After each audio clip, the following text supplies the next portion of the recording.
Sede do Poder Judiciário é simbolicamente transferida. Presidente do TJGO visita obras do Fórum da cidade de Goiás. Antigo Fórum de Iporá é tombado. E em nosso estúdio vamos receber o juiz substituto em segundo grau, Dr. Wilson Safato Fayad. Esses são os destaques do Agenda Judiciária, que já está no ar.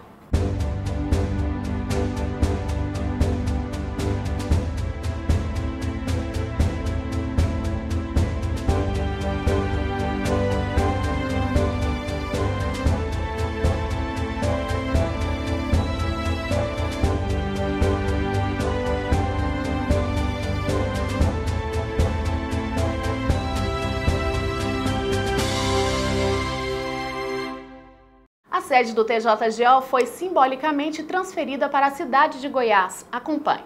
O evento em Goiás iniciou com o desfile da Guarda de Honra da Polícia Militar e do Corpo de Bombeiros de Goiás. Este ano, a cidade goiana completa 290 anos. Representantes dos poderes judiciário, legislativo e executivo assinaram o termo de transferência da capital. A solenidade foi realizada no pátio do Largo do Mercado Municipal, que passou recentemente por uma revitalização.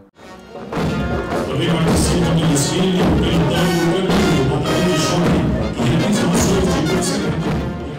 O presidente do Tribunal de Justiça do Estado de Goiás, desembargador Gilberto Marques Filho, fez questão de destacar a grandiosidade do judiciário goiano, que está completando 143 anos, um dos mais antigos tribunais do Brasil. Durante a cerimônia, ele foi condecorado com a Ordem do Mérito Anhanguera, grau Gran Cruz. Na ocasião, ele destacou os investimentos que estão sendo feitos na comarca, como a construção do novo fórum e a transformação do antigo fórum em museu. Nós investimos aqui 5 milhões e meio no novo fórum.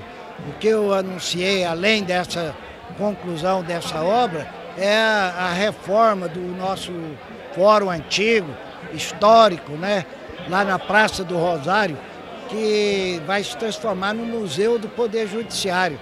Então nós vamos fazer esse investimento até para aumentar essa importância de Goiás nesse aspecto histórico, né, com o seu Museu da Justiça Goiana, né? Então eu acho que vai ser muito importante, vai enriquecer essa parte histórica da cidade de Goiás. Depois da cerimônia, o presidente do Judiciário também participou da solenidade de instalação dos trabalhos administrativos do Ministério Público e, em seguida, visitou o antigo fórum que será transformado em museu. O prédio foi a primeira sede da Justiça Goiana. O desembargador Gilberto Marques Filho, acompanhado do desembargador Itamar de Lima, viu de perto as obras do novo fórum, em que estão sendo investidos 5 milhões e meio, com previsão de término para setembro de 2018. Atualmente, a comarca conta com 2 varas e um juizado. No fórum, aproximadamente 7 mil processos estão em tramitação. O juiz Luiz Henrique Lins Galvão de Lima, diretor do Foro de Goiás, está na comarca há 9 anos. Para ele, o novo espaço vai trazer benefícios para magistrados, servidores e jurisdicionados. Atualmente a gente tem 3 prédios separados, o prédio do Sejusc, o prédio do juizado e o fórum.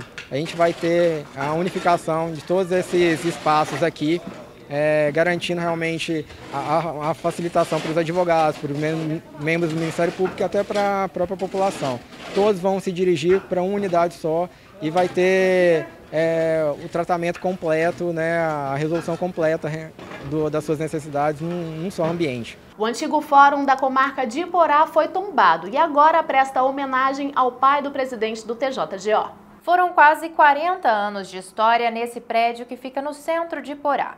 Até 2008, ano de inauguração do atual Fórum da Comarca, essa foi a Casa da Justiça da cidade. Agora, esse patrimônio será preservado.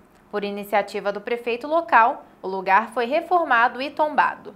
Antes da inauguração desse fórum, em 1968, os gabinetes do juiz e do promotor funcionavam em um prédio que hoje fica um posto de saúde.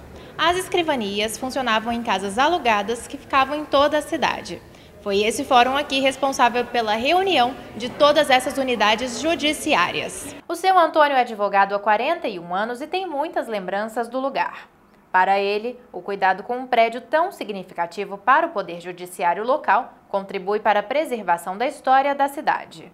Eu era recém-formado à época E não tinha um prédio que abrigasse todo o judiciário. Funcionava o gabinete de juiz num local, do Ministério Público em outros, os cartórios em outros locais. Então, a concentração foi excelente. Eu acho que não só para o Poder Judiciário, que foi um marco histórico a gente ter um fórum, né? Mas representa, assim, a manutenção da história de Iporá. Que aqui tem 3 prédios públicos ainda originais, que não foram desmanchados só. Então esse é um deles, não é tão antigo, mas eu acho que a preservação da memória é importante. Além do tombamento, o Poder Executivo Municipal de Iporá deu nome ao prédio de Gilberto Marques, uma homenagem ao pai do presidente do TJGO. Uma homenagem que nós estamos fazendo a ele, homenagem justa. O doutor Gilberto foi juiz aqui na região na década de 80, de 70, 80, então é uma pessoa que conviveu nos velhos tempos com muita dificuldade aqui na nossa região. Hoje, graças a Deus, nós gastamos aí 2 horas para ir em Goiânia, mas antigamente fazia com 1 dia, 2 dias. E ele, nessa época, era juiz aqui na nossa região. O desembargador presidente se sentiu honrado, mas ponderou que outras pessoas da cidade de Iporá poderiam ter recebido a homenagem. É uma alegria imensa, né?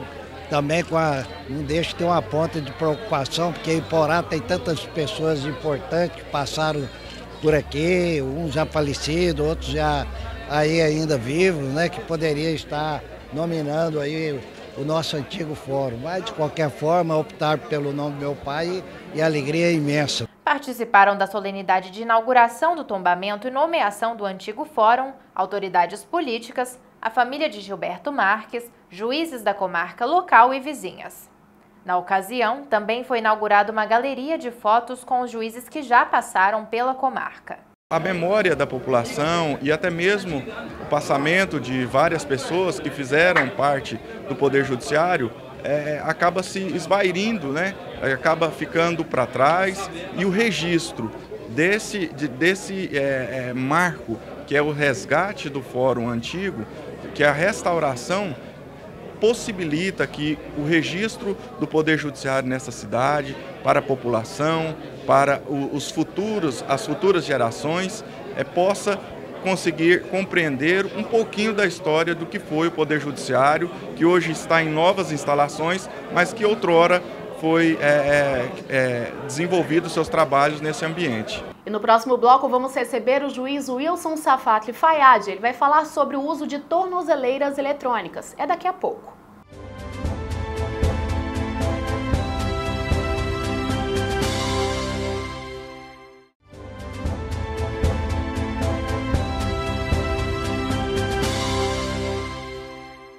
O Agenda Judiciária já está de volta e você acompanha agora o quadro Justiça em Foco. O nosso convidado no quadro Justiça em Foco de hoje é o juiz substituto em 2º grau, Dr. Wilson Safatli Fayad. Dr. Wilson, seja bem-vindo. Muito obrigado. Bom, nós vamos falar sobre as tornozeleiras eletrônicas. Doutor, primeiro eu gostaria que o senhor explicasse para a gente quais as leis que regulamentam as tornozeleiras eletrônicas. Bom, a primeira lei, ela data de 2010, a Lei 12.258. E ela criou o uso do monitoramento eletrônico no âmbito da execução penal, como incidente da própria execução penal. Então, pressupunha um título penal condenatório transitado em julgado, onde no âmbito da execução penal e também restrita aqui a saída temporária no semiaberto e a prisão domiciliar. E depois, no ano seguinte, veio a Lei 12.403, que já abriu o uso do monitoramento eletrônico às prisões cautelares. São medidas acautelatórias pessoais quando ainda não se tem o processo concluído. A possibilidade de tornozeleira eletrônica enquanto o processo ainda não acabou. Ah, certo. Então, só para a gente resumir, quais são os regimes que são previstos a esse monitoramento? Regime aberto? Hoje, no campo da execução penal, certo, já houve processo, já houve condenação, se trata de um condenado e situa-se como incidente da execução penal, e também no campo do processo, quando ainda não houve condenação e se tratam de medidas pessoais acautelatórias penais, do processo ou da própria investigação. Doutor Wilson, o Brasil todo já tem esse monitoramento por tornozeleiras? Alguns estados ainda não têm essa forma de controle, mas grande parte já tem. Lembro que nos idos de 1971, nos Estados Unidos, foi criada a forma de monitoramento eletrônico para prisões juvenis. E depois muitos países passaram a adotar. Portugal, cujo modelo nós abraçamos, a Itália também, a França. Então são vários países que já adiantaram este uso da tornozeleira eletrônica e também não deixaram de influenciar o nosso sistema. Doutor Wilson, o uso das tornozeleiras eletrônicas traz alguma vantagem em relação à economia para o Brasil? Acredito que sim. Várias vantagens podem advir de uso concreto, de uso adequado deste monitoramento eletrônico. Um deles, quer me parecer, seja a diminuição dos gastos do poder público. Há um estudo que aponta uma média de mais ou menos R$2.000 de gastos com um detento encarcerado. Certo. Enquanto que a média gasta com tornozeleira, também uma média, seria em torno de R$200. Quer dizer, já haveria uma substancial diminuição nos gastos com essa atividade de acompanhamento penal. O senhor tem números em relação à população carcerária e dos presos que usam tornozeleiras no Brasil hoje? Há poucos dias havia uma estimativa de 622 mil presos no país. Certo. E desse total, também há pouco tempo, seria 24.203 usando monitoramento eletrônico, via tornozeleira eletrônica. E alguns esperam este benefício. É um número que tende também, por estimativa, a crescer. Aqui no estado de Goiás, como é que está esse número? Há pouco tempo era de 920 presos, acho que já passamos 1.000 presos. É um bom número em relação aos outros estados? Sim, nós temos hoje uma posição relativamente avançada com relação a outros estados. E de quem que é a responsabilidade, doutor Wilson, tanto do monitoramento, né, e da manutenção das tornozeleiras? Bom, a tornozeleira, ela inclui gastos, é claro, ela é adquirida via licitação. Certo. São os estados os responsáveis pela aquisição, pela forma de licitação, aquisição e controle, e também a manutenção que ele pode delegar em parte quanto à tornozeleira eletrônica. Agora, lembrando que a fiscalização passa também pelo Poder Judiciário. Certo. Porque seja no campo da execução penal, seja do campo das medidas cautelatórias penais, que são pessoais, nós não podemos esquecer a função fiscalizatória, o poder fiscalizatório do Poder Judiciário. Mas a responsabilidade pela compra, a aquisição, é do Poder Executivo. Lembro que a execução penal ela não é exclusividade do Judiciário. Certo. Ela se dá de forma mista, porque enquanto o Judiciário fiscaliza o cumprimento, o Ministério Público também, de forma direta, lembro que os estabelecimentos penais, toda a sua estrutura, ficam a cargo do Poder Executivo. Doutor Wilson, como é que funciona esse monitoramento? Depende de cada pena, depende de cada preso? Como é que ele é vigiado, digamos assim, diariamente? Como é que funciona esse monitoramento? Bom, as regras são genéricas, são gerais. E a tornozeleira eletrônica, ela usa o sistema de modem, via satélite. Certo. E também um sistema de celular. Ele se dá a todo momento. E há um alarme que toca quando ele é inutilizada, quando ele sai de um círculo que ele estaria em tese circunscrito. Certo. E também formas de recarregar a bateria para mantê-la funcionando. Só para a gente finalizar, doutor Wilson, o senhor vê pontos negativos no uso da tornozeleira nesse monitoramento eletrônico? Bom, o campo acadêmico é bastante profícuo, né?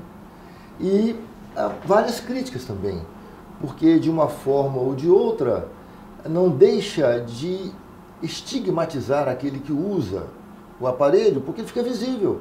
Todos sabem que ele é uma pessoa que ou cumpre pena ou aguarda um processo que agrega certo risco à sociedade em termos de periculosidade.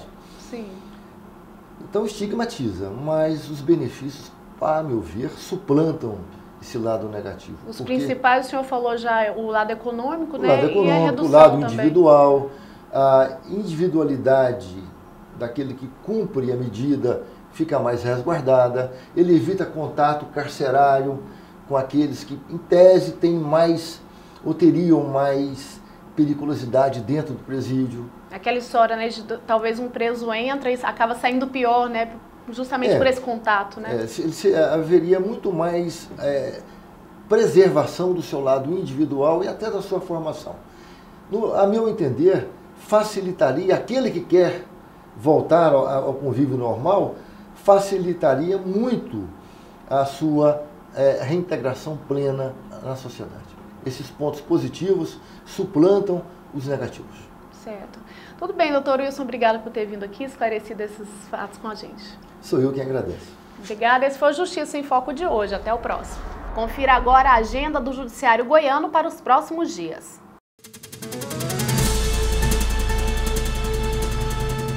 Na próxima segunda-feira, dia 31, será realizado um casamento comunitário na Associação dos Magistrados do Estado de Goiás, a ASMEGO. A cerimônia será às 15 horas.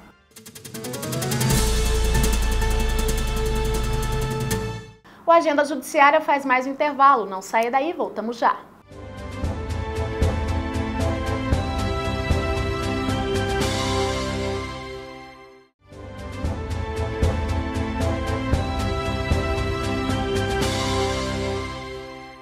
Confira agora algumas decisões tomadas pelos magistrados do TJGO nos últimos dias. Laboratório que emitiu falso positivo para exame de HIV é condenado. Um paciente de Goiânia relatou ter sofrido enorme abalo emocional que culminou no término de seu casamento e no afastamento familiar e social ao ter sido diagnosticado com um falso positivo em teste de HIV.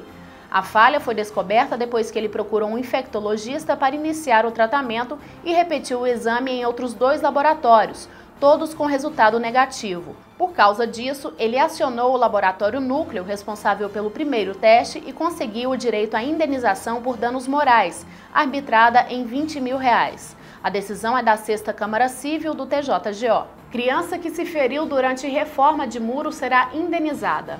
A juíza substituta Mariana de Queiroz Gomes, da comarca de Mozarlândia, condenou Dácio Divino dos Santos a indenizar em R$20 mil por danos morais e estéticos uma criança que se feriu durante a construção de um muro. O réu havia sido contratado pelo pai da vítima para as obras, que ficaram sem fixação de vigas e acabaram desabando. E mais um projeto do TJGO foi pré-selecionado para o prêmio Inovare. Acompanhe. O projeto Justiça Terapêutica recebeu a visita de representante do Inovare. Esse é o 2º projeto do TJGO que é pré-selecionado ao prêmio de 2017. Além dele, o projeto de postagem eletrônica também passou para a próxima fase do concurso, que premia as boas práticas do Poder Judiciário de todo o país. O motivo da nossa visita aqui é trazer a pessoalidade do Instituto até os autores das práticas, conversar com os autores das práticas e com os beneficiados também, fazer a visita técnica para verificar se a prática realmente está em funcionamento, alguns outros critérios que a gente segue aqui da ficha de acompanhamento. O Justiça Terapêutica busca soluções para a problemática das drogas, da violência e da criminalidade. O objetivo é oferecer atenção integral e possibilitar a reinserção social para qualquer um que tenha cometido crime em que o uso de substâncias psicoativas esteja envolvido. O programa não tem um trabalho de tratamento em si, né? Nós somos um serviço, eu costumo dizer que nós somos um serviço de mediação entre o judiciário e a sociedade.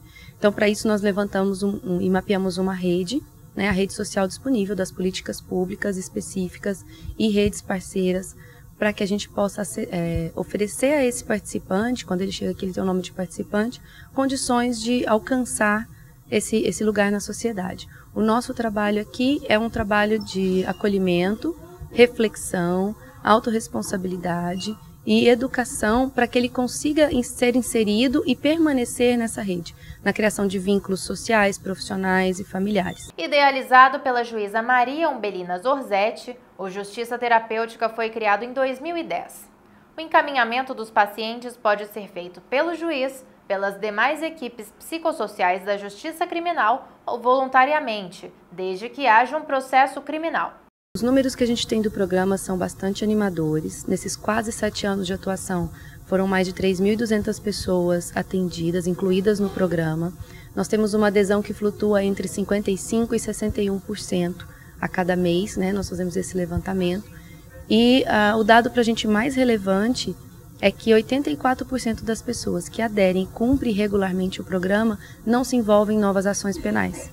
Então, é um trabalho que é um dado que mostra a efetividade do nosso trabalho, né? E somado a isso, a nossa observação empírica dos relatos que nós temos cotidianamente, né? Da construção, da mudança de proposta de vida dessas pessoas, do resgate de vínculo, da reconstrução dos vínculos que ele tem com a sociedade, né? Ou da construção de novos vínculos com a família, consigo mesmo.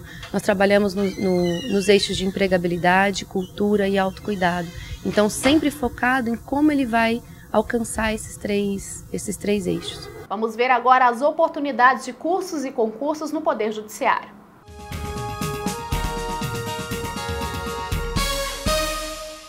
Foi publicado o edital do primeiro concurso público nacional unificado do Tribunal Superior do Trabalho. Os aprovados serão lotados em diversos estados. As inscrições podem ser feitas até o dia 2 de agosto no site da Fundação Carlos Chagas. A Câmara Municipal de Santa Luzia publicou o edital de concurso público com vagas para advogado do PROCON e assessor jurídico da Procuradoria.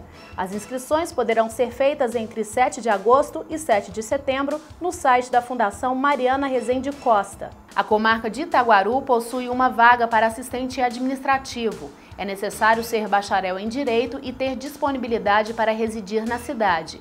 Os currículos devem ser encaminhados para o e-mail indicado até o dia 31 deste mês. A Escola Superior da Magistratura de Goiás, a ESMEG, está com matrículas abertas para diversos cursos de pós-graduação. As matrículas devem ser feitas na Secretaria da Escola, que fica na Rua 72, número 197, no Jardim Goiás. Mais informações podem ser solicitadas pelo e-mail e telefone indicados.